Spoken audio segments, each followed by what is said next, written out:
Uma boa tarde a todos e todas. Bem-vindos a mais este webinar, Saudável Sem Fumo, Geração Sem Tabaco, integrado na Estratégia Nacional de Educação para a Cidadania, da Direção de Serviços de Projetos Educativos, no âmbito, neste caso e desta vez, do domínio da saúde.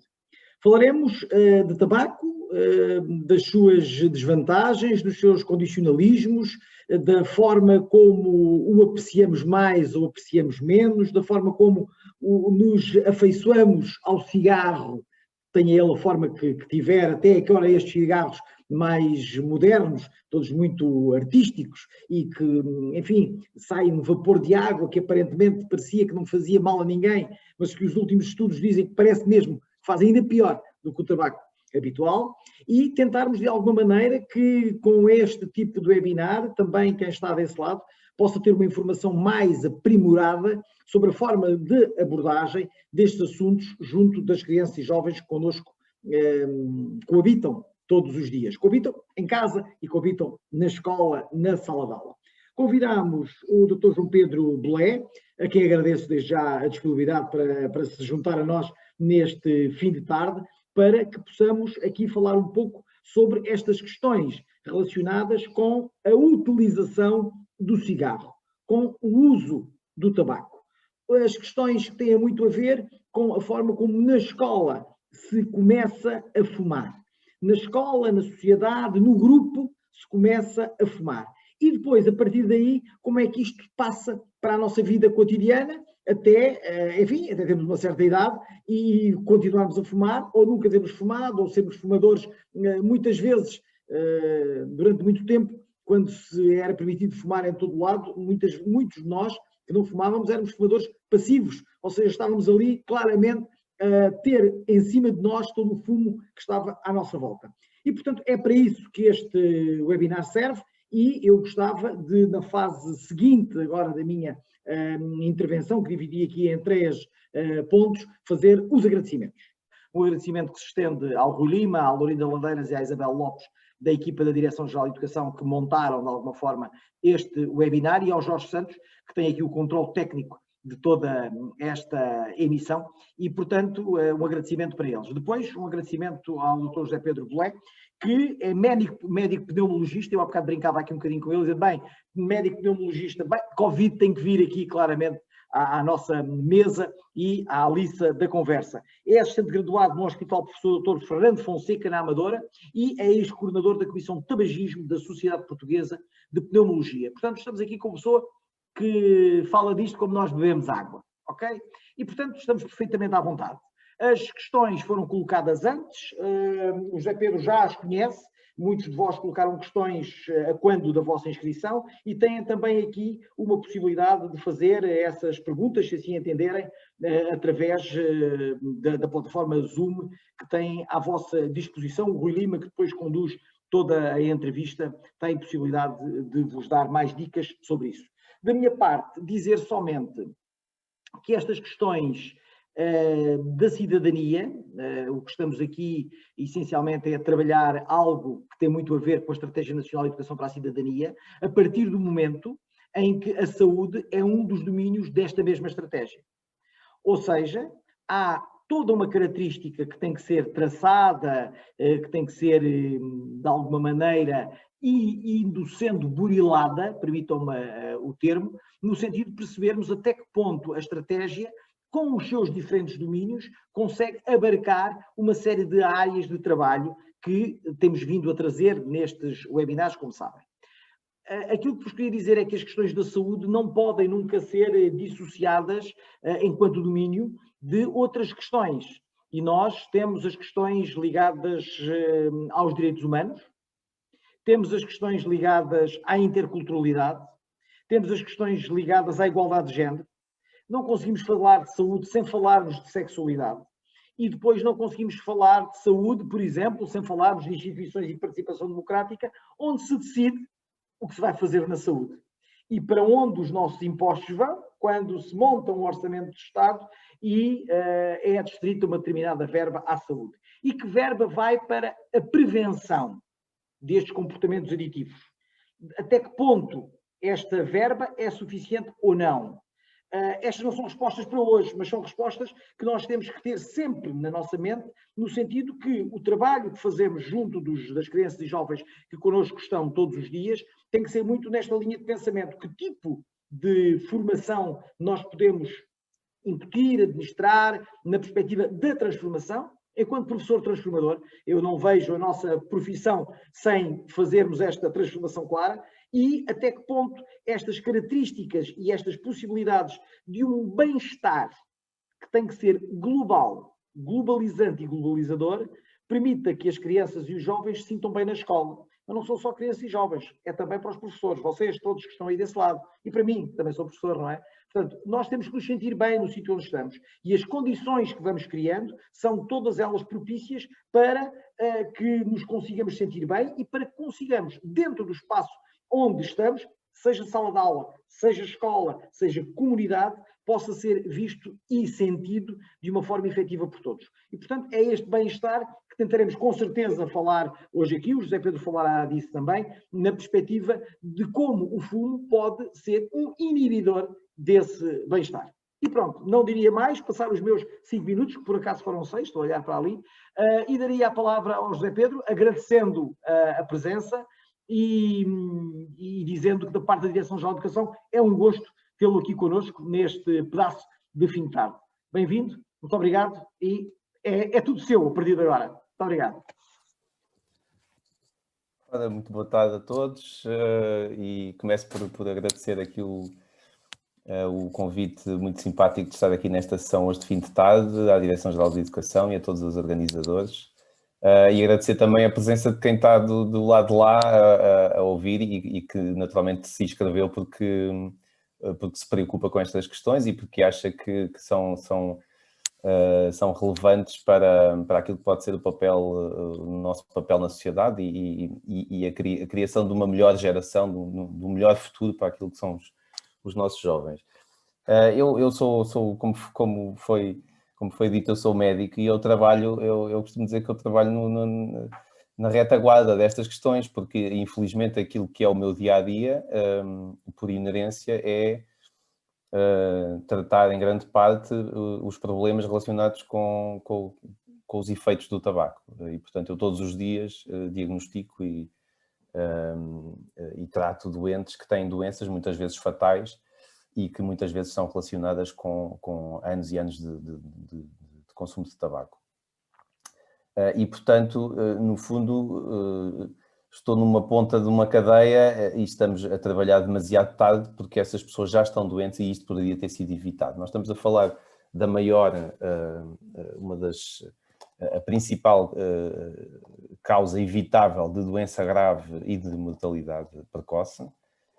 Não há paralelo em nenhum outro fator de risco, sobretudo porque este é criado pelo homem e auto-infligido. E obviamente ele próprio também já constitui uma doença e portanto faz parte da classificação de doenças. O tabagismo deve ser considerado uma doença e deve ser tratado como tal. E portanto, quando nós falamos de tabagismo, obviamente a situação ideal seria evitar que ele viesse a acontecer e portanto a outra ponta desta cadeia é precisamente onde vocês estão.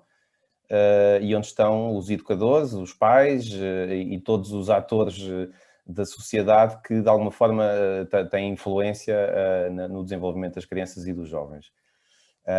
Obviamente que os decisores, os políticos também têm um papel obviamente central, porque são eles que traçam as principais linhas e as principais políticas que vão permitir que as coisas evoluam num sentido ou noutro. E felizmente tem-se vindo a dar grandes passos nas últimas décadas. O que nós vivemos hoje em 2021 em termos de tabagismo não tem absolutamente comparação nenhuma com o que era há 20 anos ou há 40 anos atrás, quer em termos da percepção das próprias pessoas, da sociedade, sobre aquilo que são os malefícios do tabaco e o peso que isto tem, quer até à sua própria aceitabilidade, digamos assim, na sociedade. E nós, se calhar, há 40 anos víamos, era normal ver um locutor de televisão fumar em direto, ou deputados na Assembleia da República em pleno plenário, há 30 anos ainda era possível, se calhar, ver um médico a fumar dentro de um corredor de um hospital, assim, à socapa, ou professores numa sala de aula.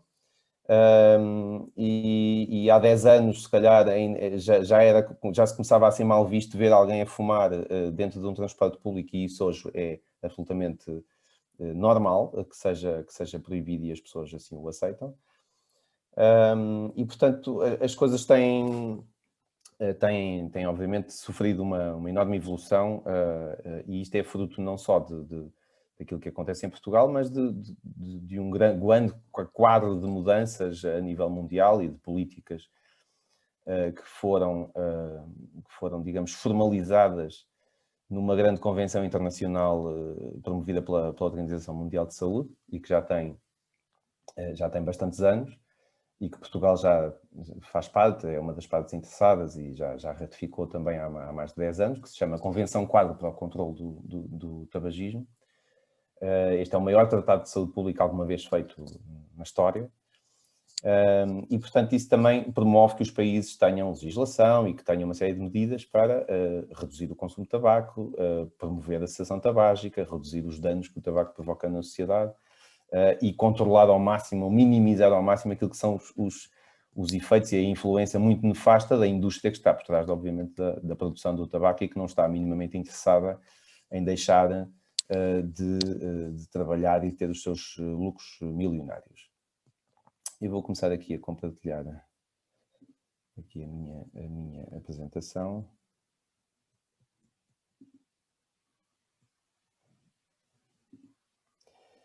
Pronto, eu tenho aqui uma pequena apresentação em que vou abordar alguns pontos que me pareceram que se calhar eram relevantes, e pegando também em algumas das questões que foram enviadas. Há aqui tantos temas que dava para um curso de várias semanas, portanto é difícil numa hora ou em meia hora encaixar aqui tanta informação e tantos pontos que se poderiam discutir, e obviamente eu vou fornecer aqui algumas pistas, mas todos nós temos aqui um papel, e seguramente também é pena não estarmos num espaço físico comum em que pudesse haver mais interação, mas vamos tentar que haja aqui alguma interação também entre as vossas opiniões e o que pensam sobre este tema. O próprio título que foi dado a esta sessão, Saudável Sem Fumo, Geração Sem Tabaco, é muito interessante, porque, ao contrário daquilo que nós nos habituamos a pensar, em que o tabaco faz parte da nossa vida, da sociedade, está sempre presente, e, portanto, a única coisa que a gente pode almejar a fazer é, enfim, minimizar os seus efeitos e proteger alguns grupos e fazer com que ele saia um bocadinho da nossa vista, mas que, obviamente, as pessoas são livres de fumar e, portanto, isto será o status quo permanente para sempre.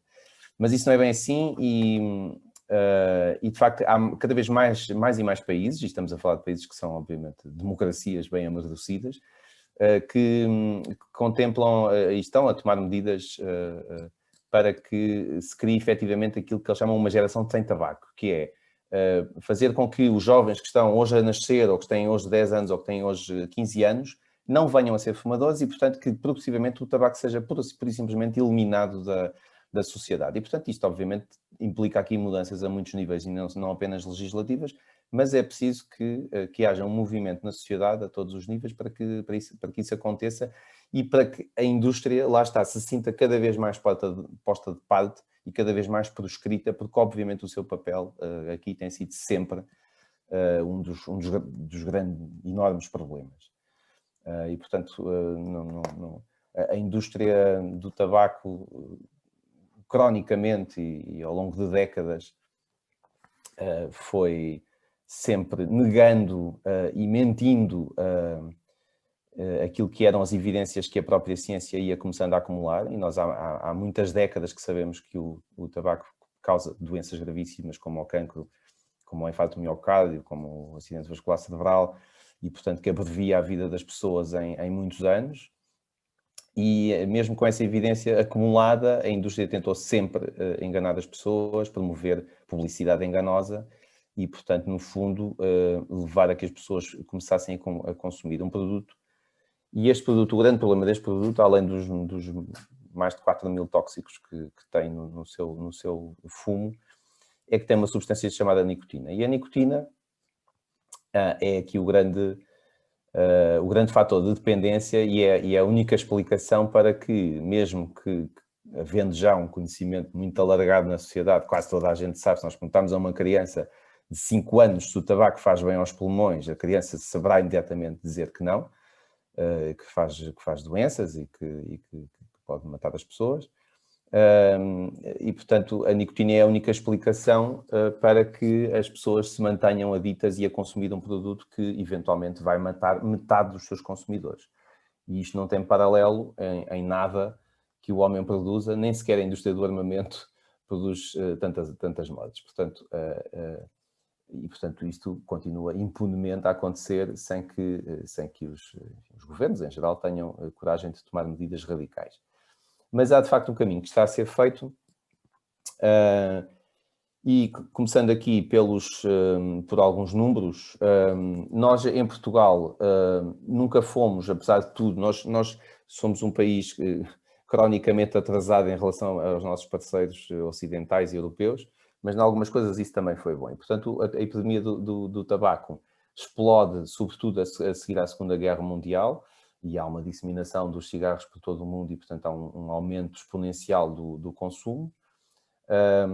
Depois começam a surgir as evidências de doenças a partir dos anos 50, 60 e produzem-se os primeiros grandes relatórios na Grã-Bretanha, nos Estados Unidos, que mostram que o tabaco, de facto, provoca doença e provoca doença grave.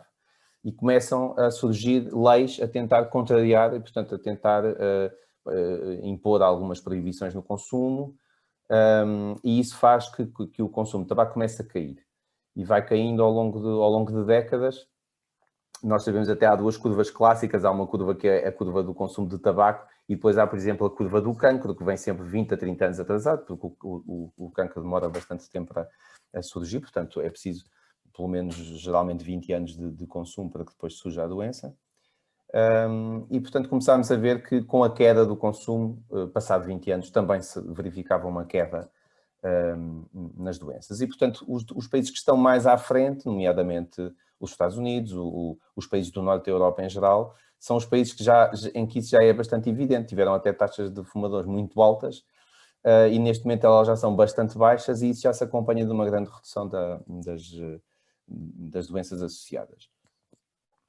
Depois há aqui a questão das mulheres também. As mulheres também só se emanciparam mais tarde e, portanto, o consumo de tabaco como afirmação também começou bastante mais tarde e em Portugal ainda mais tarde e só após o 25 de Abril é que isso de facto se tornou mais expressivo.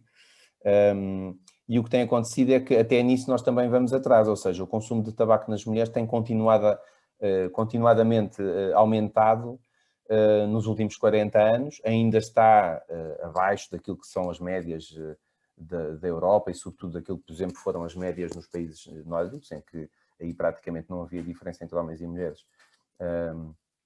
E neste momento já estão ambos os grupos a diminuir. Mas o que aconteceu foi que em Portugal, de facto, nós também não atingimos taxas de tabagismo tão altas e nas mulheres são realmente ainda bastante mais baixas do que nos homens. Portanto, o ano passado saiu o último relatório sobre o consumo de tabaco do Instituto Nacional de Estatística, mostra que houve uma queda do consumo e nós tínhamos prevalência já da volta de 20% de fumadores, isto em 2014, 21%, portanto isto dependendo também dos relatórios, e estes últimos números apontam para uma queda para cerca de 17%. E portanto, como vem aqui depois no gráfico, no caso das mulheres, bastante menos, portanto, à volta de 10%, e no caso dos homens, à volta de 23%. Em termos de evolução, a evolução das mulheres não é assim tão favorável e na verdade, está neste momento num certo planalto e, portanto, ainda não se assiste a uma diminuição do consumo nas mulheres. Essa diminuição já é bastante clara nos homens. Ora, em relação, este é um outro relatório que é o Eurobarómetro, que é produzido periodicamente pela União Europeia, e mostra, por exemplo, que aqui estes números de dentro são os números de Portugal, que aqui o consumo em Portugal andará pelos 21%, portanto isto dependendo da forma como se questiona, às vezes os valores são um bocadinho diferentes, e a média europeia pelos 23%. E se virmos aqui por comparação por sexos, pronto, aqui temos realmente uma maior prevalência nos homens. Por grupos etários, nós até já estamos na média europeia, portanto, sobretudo no grupo dos jovens dos 15 aos 24 anos, nós temos 20%. E depois aqui também é interessante estes dados que têm a ver com as categorias económicas, e as pessoas com maiores dificuldades económicas são aquelas que têm taxas mais altas, e isso correlaciona-se muito com os níveis também de educação dos grupos. E portanto até nisso nós também estamos numa fase um bocadinho mais atrasada, ainda estamos a ter um grande aumento nesses grupos menos favorecidos economicamente, e que depois também vão ser os grupos que vão sofrer mais doença e que são sempre mais cronicamente afetados por doenças crónicas e que vão morrer mais precocemente. Aqui são dados em relação a novos produtos, e é isso que eu vou falar aqui um bocadinho mais nesta sessão, porque realmente constatei que havia muitas pessoas a questionar sobre os novos produtos de tabaco, o cigarro eletrónico, o tabaco aquecido, são aqueles que levantam mais questões e são de facto o grande desafio que nós temos pela frente, porque se no caso do cigarro convencional ele de facto está em declínio, e está em declínio também na população jovem, que até já o olha com um certo desprezo e com um certo nojo, como sendo uma coisa suja e que já não traduz enfim, o glamour e a afirmação das gerações anteriores. Mas aqui, de facto, estes novos produtos não é assim, e nós temos vindo a assistir a um aumento da sua experimentação e até da sua utilização diária. Isso aqui há uns anos atrás, nos questionários em Portugal, os números eram praticamente residuais. Praticamente quase ninguém tinha experimentado, e aqueles que usavam diariamente, sobretudo os jovens, eram valores bastante baixos. E neste momento isso tem vindo a aumentar. No cigarro eletrónico já estamos aqui à volta de 7%, dizem que pelo menos experimentaram, mais os rapazes, mais os homens que as mulheres, pronto. E sobretudo mais nas idades mais jovens também, como é expectável. E sobretudo também aqueles que já são fumadores de tabaco, mas não só, e aquilo que temos vindo a assistir é cada vez mais à experimentação de jovens que nunca fumaram, que nunca experimentaram cigarros e que não são fumadores de cigarros. E aqui em relação ao tabaco aquecido, que é um produto que tem tido até um crescimento maior em Portugal, o cigarro eletrónico não tem sido tão popular em Portugal como noutros países, em que teve um crescimento absolutamente astronómico. Em Portugal nós tivemos assim um boom inicial, abriram muitas lojas de cigarros eletrónicos, depois nos 2 anos seguintes houve muitas delas que acabaram até por fechar, porque não houve um crescimento assim tão exponencial. O tabaco aquecido, nós só temos um produto no mercado e de facto ele tem tido um crescimento muito importante e muito preocupante. O que é que... Eu não vou falar aqui de malefícios do tabaco, enfim, são inúmeras as doenças que o tabaco provoca e isto acaba já por ser, de facto, um conhecimento já muito comum de todos. Mas aqui, por exemplo, a Organização Mundial de Saúde tem até na sua página dedicada ao tabagismo uma secção especificamente dirigida aos jovens e àquilo que são os riscos nos jovens. Nós falamos de riscos de doença a pessoas que têm, miúdos que têm 12 ou 15 ou 18 anos, enfim, é um bocadinho contraproducente, e falar de cancro e doença pulmonar obstrutiva crónica e de infarto do miocárdio são tudo coisas tão distantes e tão inacreditáveis para eles, que são imortais, que acaba por não ter grande efeito.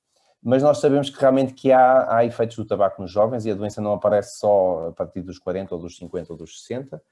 Há coisas que há um impacto importante nos jovens, e há impacto também daquilo que vai ser a sua vida futura. Portanto, nós temos, por exemplo, riscos respiratórios. sabemos que isto é tanto pior quanto mais cedo começam a fumar. Sabemos que, por exemplo, a função pulmonar vai ser pior. Um jovem, uma criança começa a fumar aos 12, 13, 14 ou 15 anos, não tem os pulmões com o desenvolvimento completo e, portanto, o que vai acontecer é que vai ter também um pulmão que não vai crescer tanto, não vai atingir aquilo que seria o seu desenvolvimento máximo. E nós temos que pensar que todo o nosso organismo, nós vamos ter um pico de desenvolvimento e de função cerca dos 25 anos. E a partir daí estamos sempre a declinar. Portanto, nós começamos a envelhecer definitivamente aos 25 anos e a maior parte dos nossos órgãos apenas vão perder função. O que nós podemos é atrasá-la mais ou menos. E tem muito impacto a forma como atingimos esse pico. E, portanto, quanto melhor for o pico e quanto melhor for a capacidade respiratória, por exemplo, melhor vão ser depois os nossos anos mais avançados. Sabemos também, por exemplo, que a nível da saúde cardiovascular, isto também não é uma coisa só que acontece às pessoas de meia idade ou velhinhos, já há pequenos sinais precoces que podem ser detectados até em adolescentes, como sinais digamos, de indicação de doença arterial futura. Sabemos também que isto tem impacto naquilo que é a performance desportiva, isto é muito importante nos jovens, nas crianças que fazem atividade desportiva e até fardada. Portanto, os clubes desportivos sabem isto bem. Sabemos, obviamente, que a vida vai ser encurtada e que a qualidade de vida também vai ser menor. De facto, o impacto aqui no cancro tem muito impacto à idade em que se começa a fumar. Portanto, sabemos que quem inicia os seus hábitos antes dos 15 anos vai ter um risco. Encontrei isso na internet. Superior.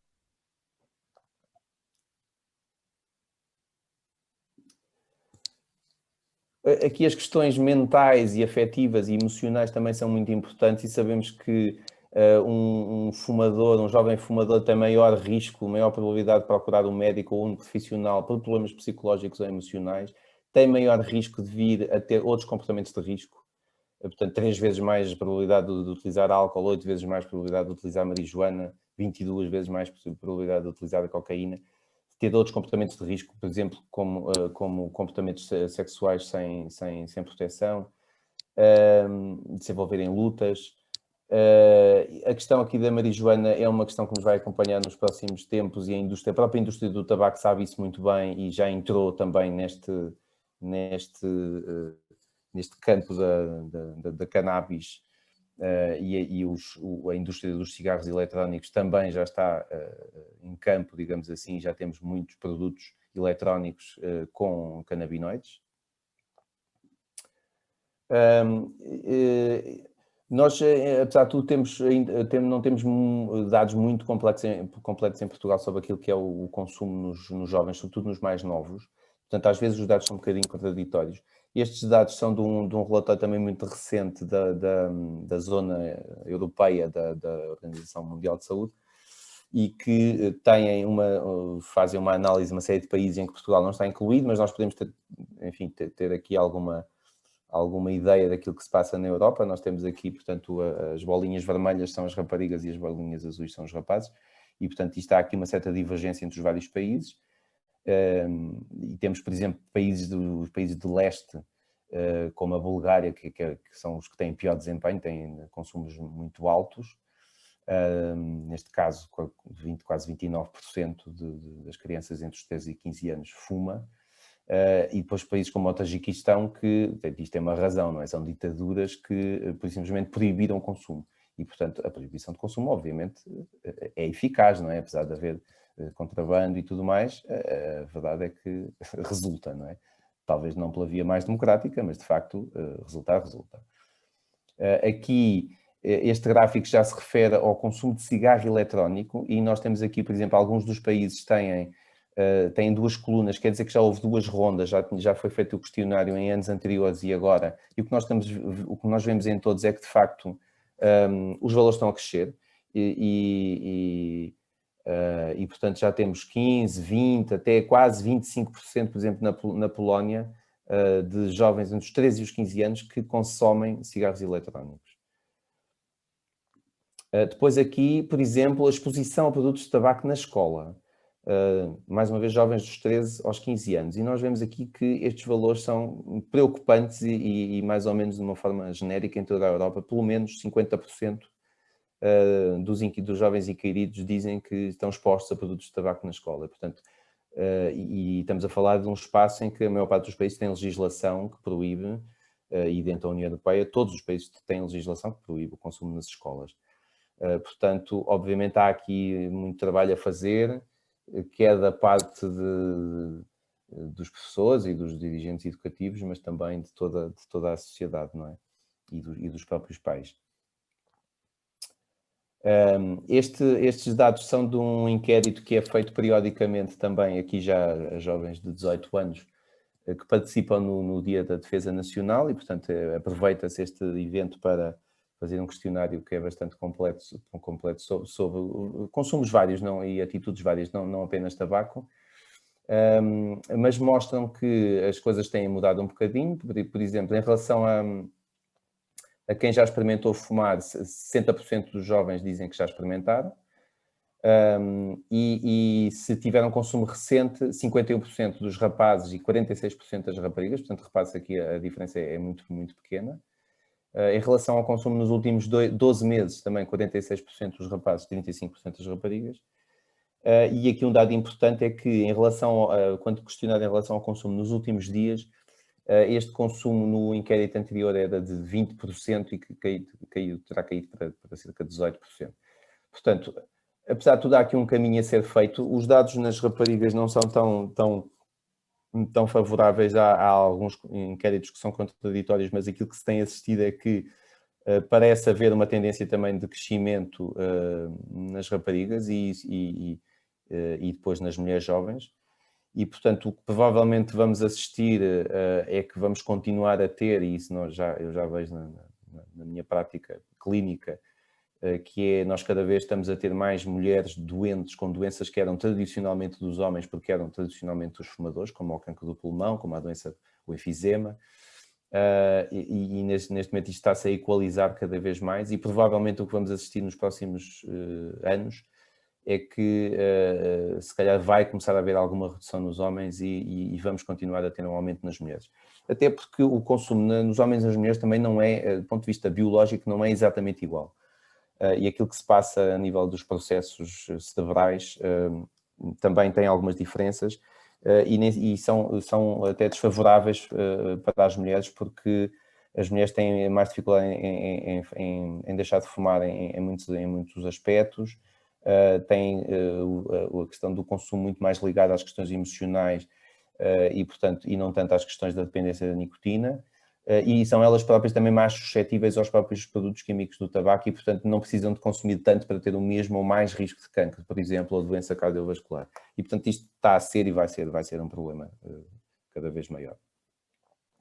Estes dados também são muito recentes, são do final do ano passado, são portugueses do CICAD e mostram também aquilo que são o consumo quer de tabaco nos jovens, quer portanto, depois desmontado pelos vários tipos de produtos, cigarros tradicionais, os cigarros eletrónicos, em que nós já temos aqui, isto aqui, portanto, a coluna vermelha é o se alguma vez consumiu, aqui o consumo nos últimos 12 meses e nos últimos 30 dias, e de facto todos eles estão a ter cada vez mais pressão, o cigarro eletrónico cada vez mais pressão. A xixa, não sei se sabem o que é a xixa, é o cachimbo de água, ou uca, portanto há vários nomes, e que é um produto que também se tem vindo a tornar moda e abrem cafés de xixa e é um consumo também muito preocupante, com bastantes riscos, com cargas de tabaco e de nicotina muito altas e muito associado também a um convívio, porque é feito socialmente, em grupo, e portanto isto tem vindo a crescer e a tornar-se também um problema. E aqui o tabaco aquecido, que também, aqui ainda com valores baixos, mas que também está a crescer. Pronto, eu vou falar agora um bocadinho então sobre o que é que são estes novos produtos, o cigarro eletrónico e o tabaco aquecido, que são digamos, os principais, os dois grupos, não é? O cigarro eletrónico basicamente tem vários nomes, chamam-lhe um dispositivo eletrónico de entrega de nicotina, um e-cigarro, o que nós quisermos. Basicamente é um dispositivo eletrónico que tem 3 partes, uma bateria, um atomizador ou vaporizador, que é alimentado por esta bateria, e depois um cartucho, que é um contentor, que geralmente tem lá dentro um líquido, e este líquido tem nicotina e várias outras coisas que são depois vaporizadas pela ação do calor e se transformam em vapor e são inaladas pelo consumidor.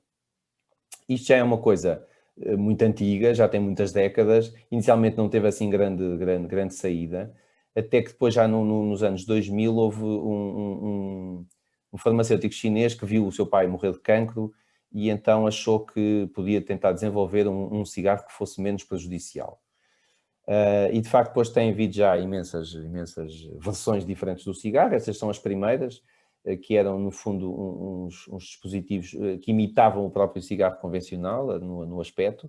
Eram muito fraquinhos, na verdade tinham baterias muito pouco duradouras e não eram capazes de libertar grande quantidade de nicotina e portanto a maior parte dos consumidores também acabava por não ficar muito adepto.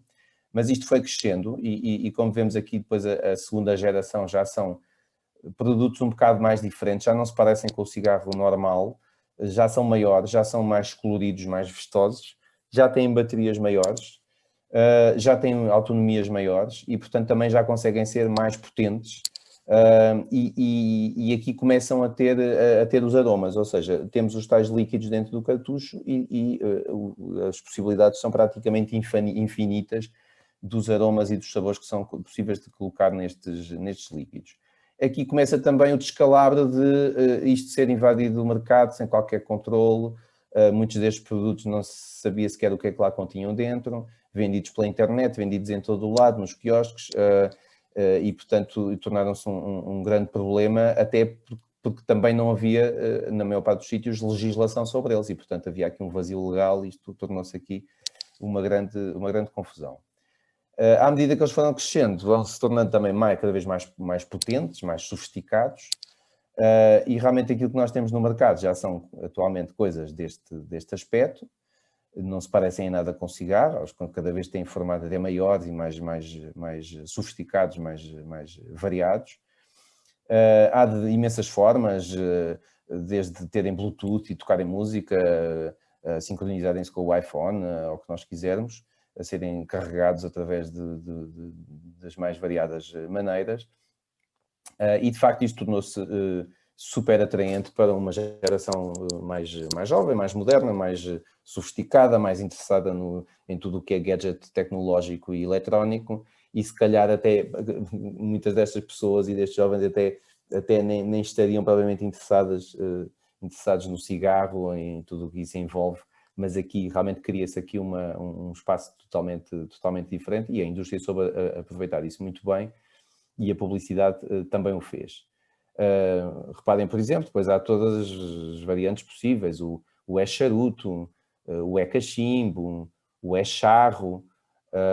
Estes produtos com cannabis agora verificou-se nos Estados Unidos que estão muito mais disseminados do que o que se pensava, porque eu não sei se recordam, se ouviram falar, mas em 2019 surgiu uma epidemia nos Estados Unidos, gravíssima, de uma doença pulmonar misteriosa, que levava os jovens, grande parte dos afetados eram jovens, adolescentes ou adultos jovens, que iam parar ao hospital com falta de ar e com pneumonias gravíssimas e que muitas vezes acabavam nos cuidados intensivos com uma forma muito agressiva de uma pneumonia. E, portanto, andou-se à procura da causa e, de facto, o que tinham em comum eram quase todos eles eram utilizadores de cigarros eletrónicos. Depois surgiu a dúvida realmente se os produtos dos canabinoides tinham alguma coisa a ver com isto, porque realmente uma grande percentagem desses jovens acabou por confessar que os seus cigarros eletrónicos tinham canabinoides. E, portanto, isto é um grande problema e que é um problema que vai crescer cada vez mais e que está intimamente ligado ao tabaco. O que é que está então dentro destes líquidos, destes e-líquidos? estão basicamente três coisas. Estão dois produtos aparentemente inócuos, que é a glicerina e o propilenoglicol, que são produtos farmacêuticos que se utilizam na indústria da alimentação, por exemplo, e que são mais ou menos inócuos no seu estado líquido normal. E quase todos os cigarros têm nicotina. Claro que há alguns, digamos, recreativos que não têm nicotina, mas a verdade é que o grosso da utilização destes produtos é os que têm nicotina. Pronto. E a somar a isto, então depois há uma lista infindável de todos os aromas e sabores que nós queiramos. E este é um dos problemas, porque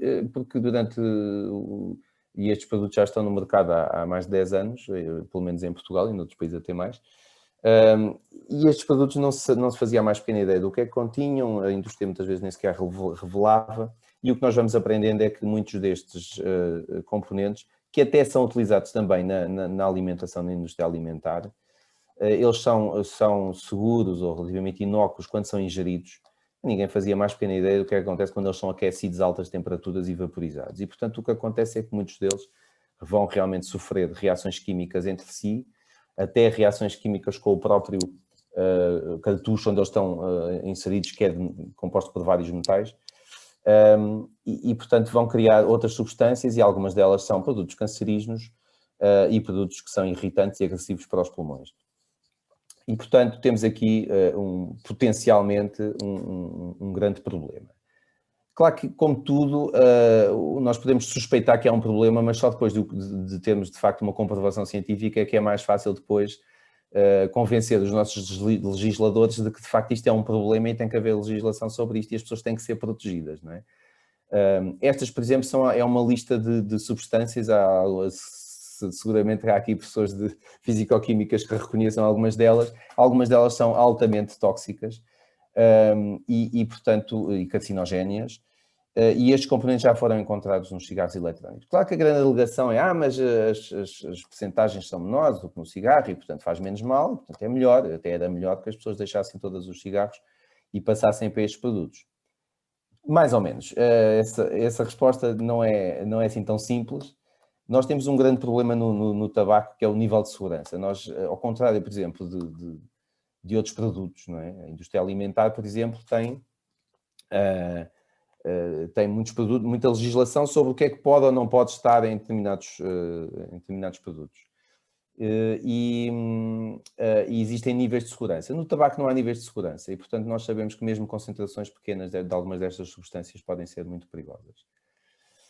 Portanto, sabemos que isto atinge temperaturas muito elevadas e, portanto, essas temperaturas vão formar estas tais moléculas perigosas.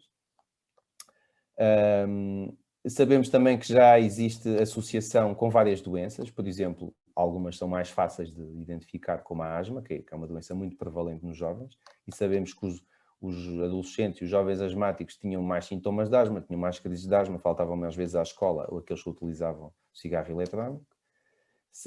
Sabemos que começaram a aparecer outros riscos, como por exemplo as intoxicações pelos cartuchos dos líquidos, ou até por produtos que explodiam e que faziam grandes queimaduras. E sabemos que isto realmente tem vindo a aumentar, não vou estar aqui a falar nestes números todos, mas a experimentação tem vindo a aumentar e depois isto começa a ser também um fenómeno de abre portas para outros consumos. E, portanto, começou-se a verificar que a experimentação de cigarro eletrónico e o início do consumo de cigarro eletrónico pode funcionar como uma porta de entrada para o cigarro convencional ou até para outros produtos. Portanto, isto é a forma como tem crescido o consumo isto nos Estados Unidos e aqui já com alguns anos atrás. Neste momento os números são bastante piores. E depois lá temos aqui, por exemplo, isto é um estudo na Coreia, em que também já no Oriente estes produtos têm tido um crescimento enorme, não é? E lá está aqui utilizadores mais urbanos, mais associado ao sexo masculino e mais associado a outros consumos e até a início de relações sexuais. Aqui é um estudo que mostra também isto no país de Gales, que o cigarro eletrónico funcionava como um fator de risco para o cigarro convencional e havia cada vez mais adolescentes a fumar cigarro eletrónico. Este aqui mostra, por exemplo, que foram avaliados estudantes universitários em 2 momentos e verificou-se que aumentava do primeiro momento para o segundo momento, ou seja, aqueles que utilizavam cigarro eletrónico no primeiro momento, no ano seguinte tinham mais probabilidade de estar a fumar cigarros, e portanto aqui o tal efeito de porta de entrada. E depois surgem produtos cada vez mais perigosos, e este Juul é um absoluto fenómeno nos Estados Unidos. Tem este aspecto, portanto, isto já não se parece com nada, isto é uma pendrive quase. Tem poucos sabores, mas são sabores muito bem escolhidos e muito estrategicamente selecionados para se tornarem altamente dependentes. E, portanto, o que se assistiu foi um crescimento absolutamente louco deste consumo deste produto nas escolas. E com extrema facilidade, isto compra-se na internet, isto é muito fácil de comprar nas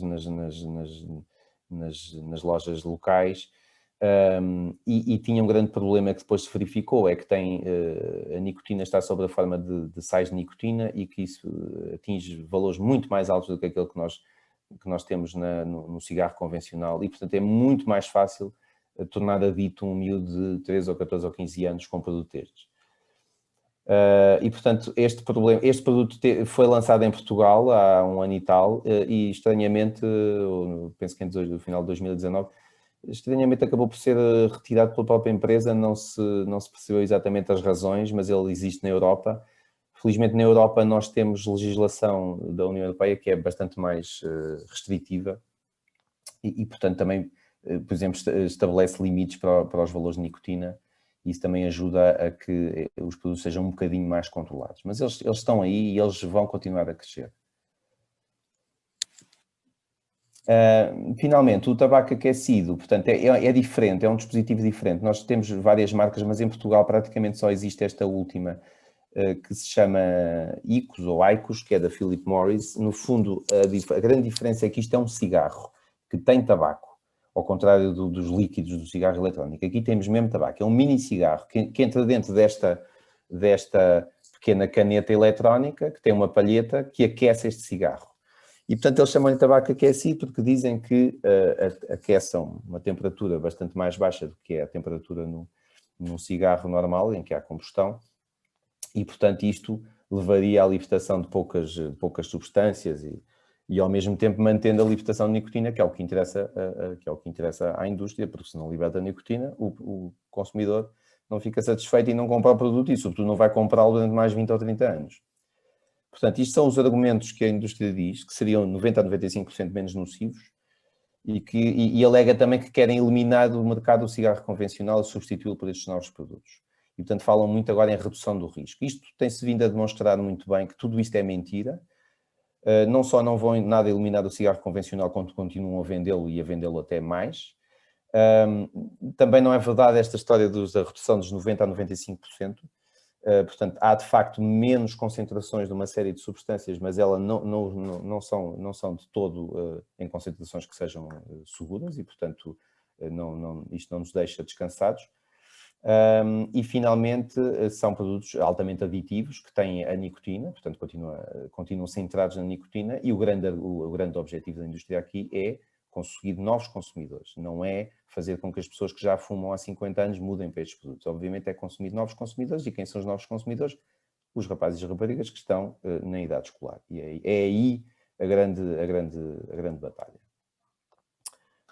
E pronto, eu vou passar aqui um pequeno filme só para terminar, que é eu acho que vale a pena procurarem no YouTube a Sociedade Dinamarquesa do Cancro, que todos os anos lança uma campanha com vídeos que são muitíssimo eficazes e até comoventes sobre os riscos os vários riscos associados ao tabaco, não é?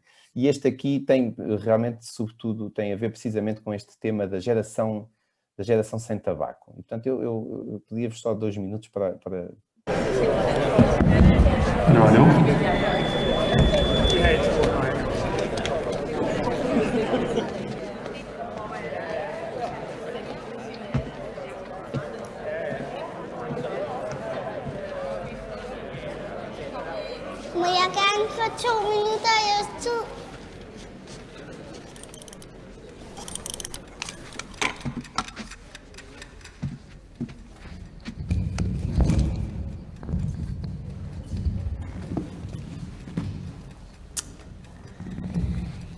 Der er noget, jeg ikke helt forstår, og det er lidt svært at forklare. Men jeg er bange for, at I voksne får mig og min lille søster til at ryge cigaretter.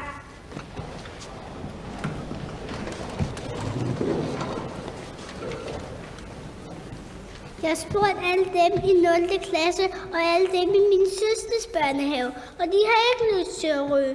Ikke en eneste. Men jeg har alligevel læst, at der er 40 af de store, der begynder at ryge hver dag. Og det er lige så mange, som der er i min fodboldklub. Det er 2 fodboldbaner fyldt med børn, der begynder at ryge hver dag. Så hvorfor skulle det ikke ske for min søster? Jeg håber, at nogle af jer kan huske, hvordan det var at være barn. Når man er barn, har man alle muligheder i verden. Og livet handler om muligheder, og vi børn har dem alle sammen foran os. Det er først, når man bliver større, at nogle af mulighederne forsvinder. For pludselig en dag kan man ikke længere blive professionel fodboldspiller. Pludselig en dag kan man ikke længere blive astronaut. Og pludselig en dag har man måske alle mulighederne bag sig. Men lige nu har I muligheden for at blive den sidste generation, der ryger. Hvis I griber den mulighed, så bliver min generation den første generation, der ikke ryger.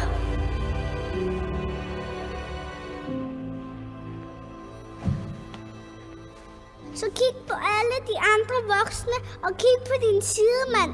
Så tror jeg, I vil se et menneske, som faktisk ikke synes, at børn skal lære at ryge. Jeg tror faktisk ikke, nogen synes, at 2 hele fodboldbaner skal begynde at ryge hver dag.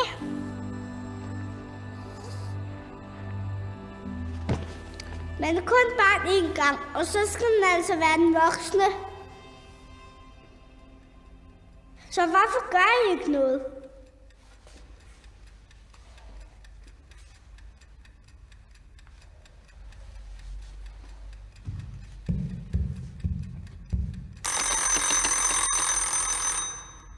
Nu kan en af jer voksne få ordet.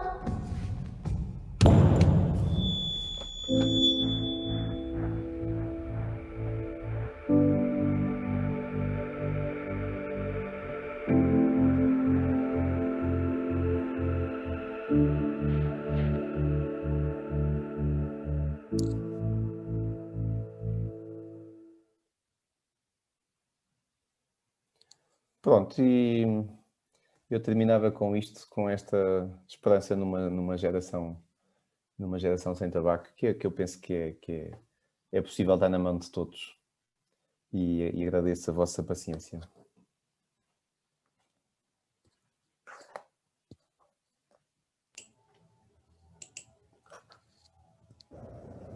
Obrigado, Dr. José. Penso que grande parte das questões que foram levantadas foram já esclarecidas. Nós temos tentado e temos vindo a trabalhar muito com o Programa Nacional de Prevenção do Tabagismo, nomeadamente da DGS, nomeadamente a produzir uma série de materiais que estão disponíveis no nosso site. E na verdade, algumas das questões que aqui abordou, a nós faz-nos, e temos vindo a trabalhar, e porque também temos acompanhado os estudos do ECAT e do ESPAD, etc. E, na verdade, há uma situação que penso que todos nós, a nível da educação e na escola, sentimos isso, que é, ok, se, na verdade, nós não temos conseguido o mesmo sucesso, digamos, podemos chamar-lhe sucesso, com os rapazes e com as raparigas, se na verdade temos tido mais sucesso com os rapazes do que com as raparigas, e não é só nas questões do tabaco, é quase tudo que tem a ver com a educação para a saúde, onde é que nós estamos a falhar? O que é que podemos fazer? Como é que podemos reverter um bocado? Porque sabemos que nas famílias isso é evidente, que já não... Os meninos e as meninas são tratados exatamente de forma igual e por isso tem se calhar havido essa aproximação de todos os comportamentos. Mas o que é que nós, a nível da escola, podemos fazer para que as coisas não não és essa aproximação entre ou se houvesse essa aproximação que fosse uma maior descida, uma descida mais acentuada nos rapazes e eventualmente menos nas raparigas, mas que haja, na verdade, não haja um aumento do consumo, nomeadamente das... Pois, eu não sei se este fenómeno é totalmente compreendido, mas a verdade é que aqui o papel, quer dizer, só se começa a fumar pelo papel dos padres, ninguém começa a fumar sozinho. E, portanto, há toda uma envolvência para que isso aconteça, não é? E realmente quem está na faixa dos 15 anos está extremamente permeável a esta envolvência e a esta pressão, e ainda que até vivemos num país em que a publicidade ao tabaco é proibida, em que existem, portanto, uma série de medidas, há muitos estudos que mostram que isso está presente, que está presente nas escolas, está presente na publicidade, está presente nos filmes. Nós, por exemplo, temos visto um aumento nos últimos anos, há estudos que mostram isto, tem visto um aumento do consumo de tabaco nas telenovelas, naquilo que passa na televisão, na ficção, quando aqui há uns anos isso tinha deixado de acontecer. E, portanto, estas mensagens sobre reticências vão passando. E depois, obviamente, a pressão, aquilo que é o exemplo dos mais velhos também tem um impacto, não é? Portanto, se nós continuamos a ter um problema que não está a melhorar naquilo que são as mulheres jovens, as mães, muitas das mães destas crianças, portanto, eu acho que aqui a questão é que temos que trabalhar sempre de uma forma abrangente na sociedade e a todos os níveis. Nós vemos muito poucas campanhas, as campanhas são muito pontuais, nenhuma campanha funciona pontualmente. Agora, para a segunda-feira é o Dia Mundial Sem Tabaco, vamos ter algumas iniciativas, mas são iniciativas pontuais e, portanto, o que nós temos é que ter uma situação permanente de tornar estes consumos completamente marginais. E isso também implica deixar que eles sejam vistos, torná-los cada vez mais marginais até em termos dos locais onde isso é possível fazer, fiscalizar muito mais aquilo que é a lei que já existe, não é? Que proíbe o consumo numa série de locais e onde efetivamente isso não acontece. Nós aqui há tempos, quando foi a última revisão da lei do tabaco, havia uma das propostas que, aliás, emanada do próprio governo, era a proibição de fumar à porta das escolas, e isso levantou uma celeuma terrível no Parlamento que nem compreendemos porquê, e acabou por cair essa proposta. E, portanto, isso continua a acontecer, não é? Portanto, de facto, a única forma de se trabalharmos para a tal geração sem tabaco é que isto tem que perpassar todos os níveis da sociedade e, portanto, todos temos a nossa responsabilidade, a nossa cota-parte aqui nesta questão. Mas a questão das raparigas não é, se calhar, não é assim tão simples de responder. Não sei se consigo abarcar todas as razões para isto. Eu estive a ouvir com atenção e há um aspecto que diz muito bem. Eu só me apercebi do risco da minha vida e da importância quando fui mãe. E, portanto, é muito difícil para os jovens perceberem o risco que correm. Portanto, essas coisas não os assustam, não os atrapalham. E também o proibir não é o mais adequado, digo eu, porque o fruto proibido é sempre mais apetecido. Tendo em conta que na plateia temos imensos professores, que conselho é que lhes daria, ou que lhes podemos dar, para eles conseguirem sensibilizar os jovens para este risco? Onde é que acha que temos que pôr o foco? Há aqui estas campanhas da sociedade dinamarquesa têm umas coisas muito engraçadas. E havia eles outro ano fizeram uma campanha que era sobre digamos, o ser cool. Ou seja, falar de riscos, de doenças, não interessa. O que interessa isto é ser cool ou não é ser cool. E então nós resolvemos fazer uma campanha em que, em vez de termos um cigarro na boca, tínhamos um chupa-chupa. E de repente o chupa-chupa que era ser cool. Tinha uma série de atores e, portanto, de personagens da televisão e tal, com o chupa-chupa, e disseminaram isso pelo país todo, lançaram para os influencers das redes sociais e de facto aquilo teve um impacto muito engraçado, porque isso mexeu com os miúdos e mexeu com os jovens, não é? Portanto, eu acho que tem que se desconstruir aqui um bocadinho e trabalhar por outros lados. Há, por exemplo, aqui um aspecto que eu não falei, mas que houve alguém que perguntou, que tem a ver com os aspectos ambientais. hoje em dia os miúdos estão muito motivados para as questões ambientais, para os plásticos, para a proteção dos oceanos, se as pessoas tivessem noção de que o cigarro é, neste momento, um dos maiores problemas ambientais, a beata de cigarro é o produto de lixo mais frequente em todo o mundo, mais comumente se encontra numa praia, por exemplo. E, por exemplo, trabalhar este tema com os jovens é uma coisa que pode ter impacto. Portanto, temos de facto de ser criativos nas formas de trabalhar para estes problemas, porque a verdade é que nós vemos que isto até já é muito bem trabalhado nas crianças pequenas, porque nós vemos que os miúdos de 10 anos, ou de 8 anos, ou de 5 anos, sabem os malefícios de tabaco. Nós temos doentes, por exemplo, na consulta, que vão à consulta para cessação tabágica, porque são avós e os seus netos pequeninos, pedem, não, eu não quero que tu morras. E, portanto, este conhecimento até já está lá e já passa e está a ser muito bem feito no primeiro ciclo, se calhar. Mas a fase crítica é, de facto, a idade ali dos 14, 15, 16 anos e, portanto, aí temos que ser... Agora, de facto, quanto mais e isto também temos que ser proibitivos, ou seja, não se pode tolerar tabaco dentro da escola. Não se pode tolerar que professores ou que funcionários educativos estejam à porta da escola em cavaqueira com os alunos a fumar. Isto não é tolerável. Portanto, isto tem que passar pelo exemplo de todos. E a questão proibitiva também existe, porque a verdade é que se as taxas de tabagismo desceram, é porque é proibido. Só por isso, só por aí. Só funciona de duas maneiras. Pela proibição e pelo preço. E o preço, infelizmente, também somos muito tímidos em Portugal, mas aí tem que ser os nossos políticos a decidir isso. E, portanto, se o tabaco fosse o dobro do preço, havia metade dos consumidores, ou menos metade. Isso está bem estudado também. Obrigada. Acho que foi criatividade. Temos que ser criativos e temos que sensibilizar os jovens, que eu acho que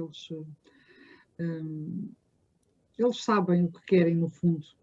É realmente o trabalho dos pares. Eu acho que temos que ir pela questão dos pares, porque se eles ninguém melhor do que eles podem se influenciar uns aos outros. Eu também acredito nisso. Sim, há campanhas, eu não mostrei aqui, mas há sites, há experiências noutros países também muito interessantes, de trabalho precisamente pelos pares, não é? De crianças e jovens que falam para os seus colegas sobre as suas experiências, sobre até, por exemplo, já há experiências daqueles que já foram aditos ao cigarro eletrónico, ao Juul, por exemplo, e que até aos 15 anos já foi uma grande dificuldade largarem o Juul, por exemplo, e que os miúdos pensam que isto não são problemas que não...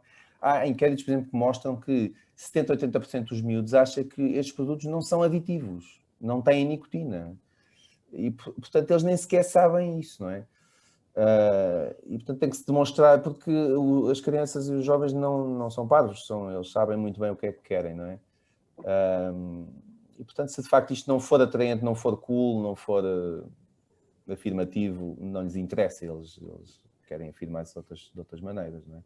Ocorreu-me agora aqui, em relação àquilo que disse, que normalmente nós fazemos o trabalho de pares e utilizamos os mais velhos para explicar aos mais novos. Se calhar aqui temos que fazer ao contrário, trazer os mais pequeninos às salas dos mais velhos, para eles nos ensinarem que realmente aquilo é perigoso e é mau. Portanto, quem sabe que é por aí. Sim. Se calhar era interessante isso. Aqui um professor coloca a questão da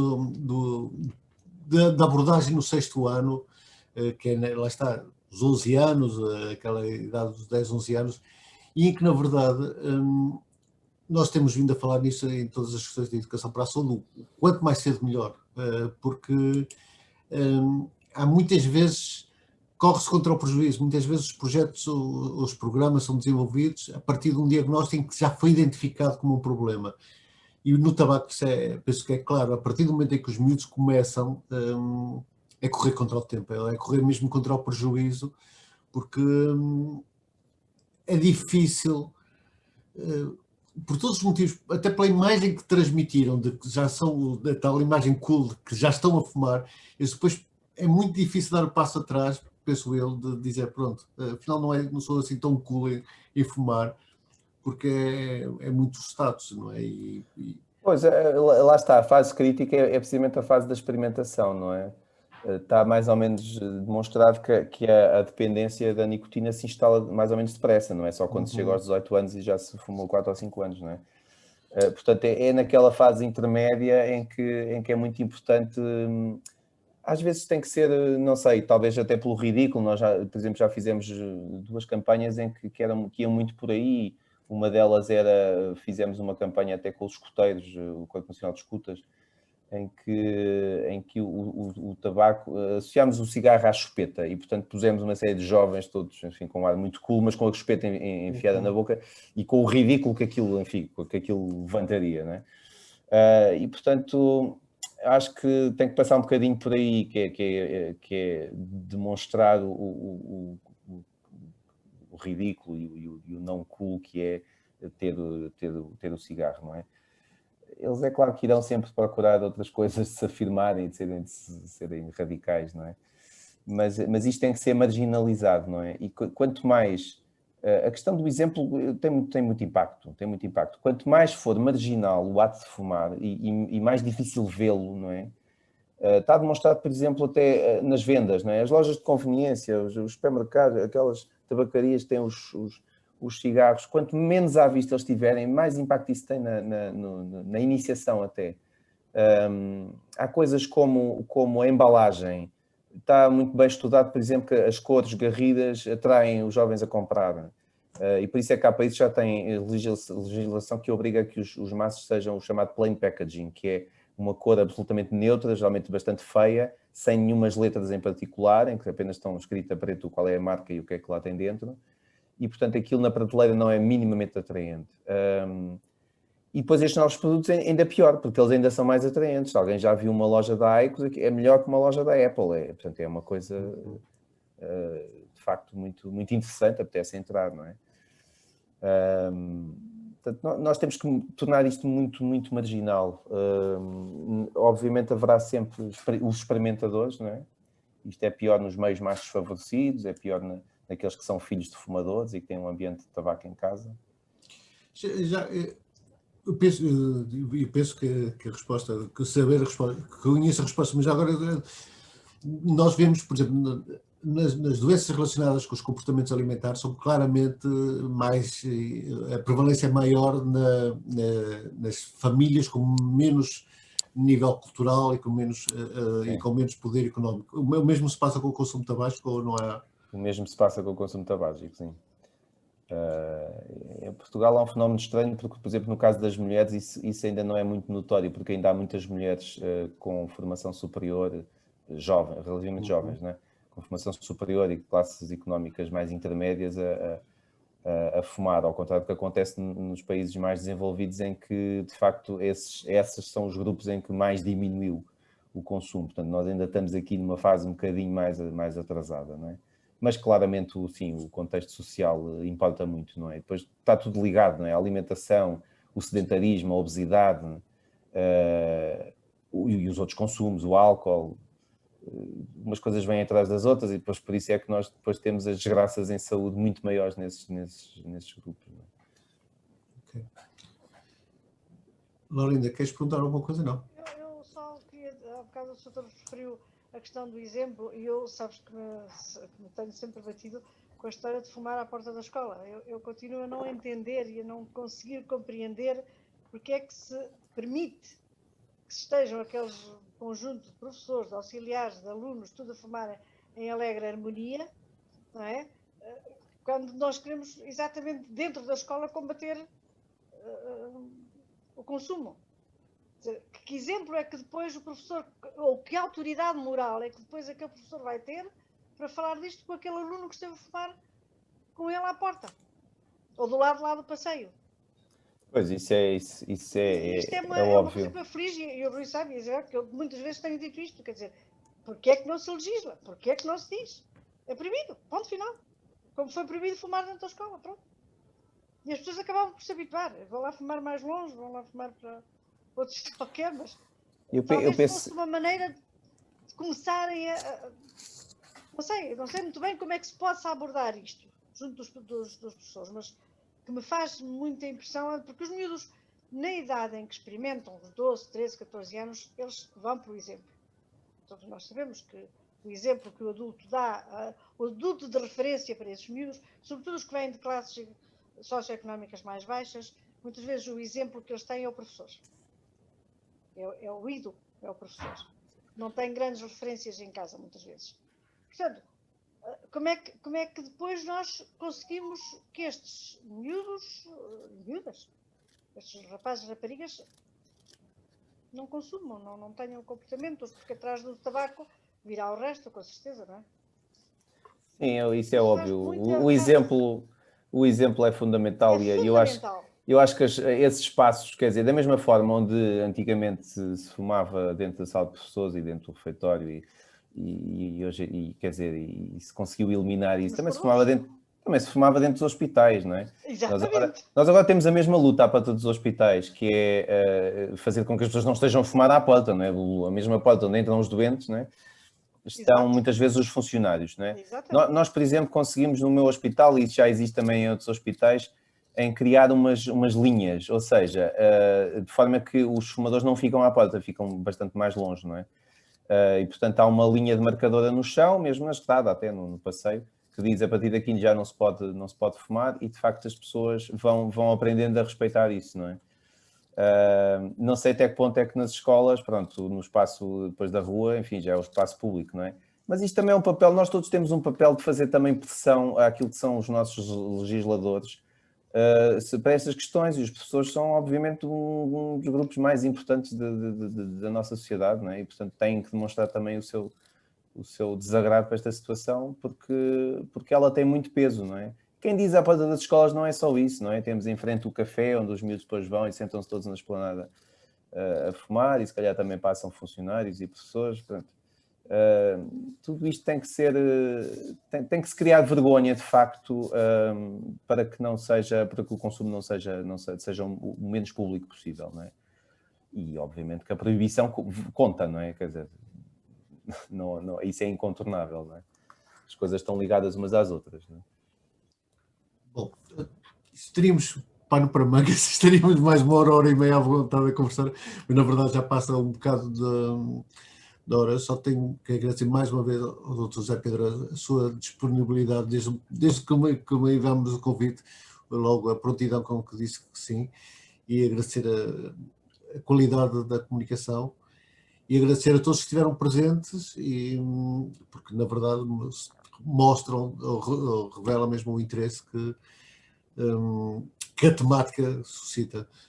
Vou deixar agora passar a palavra ao José Carlos. Não? Pronto, eu queria só também agradecer e agradecer o convite mais uma vez.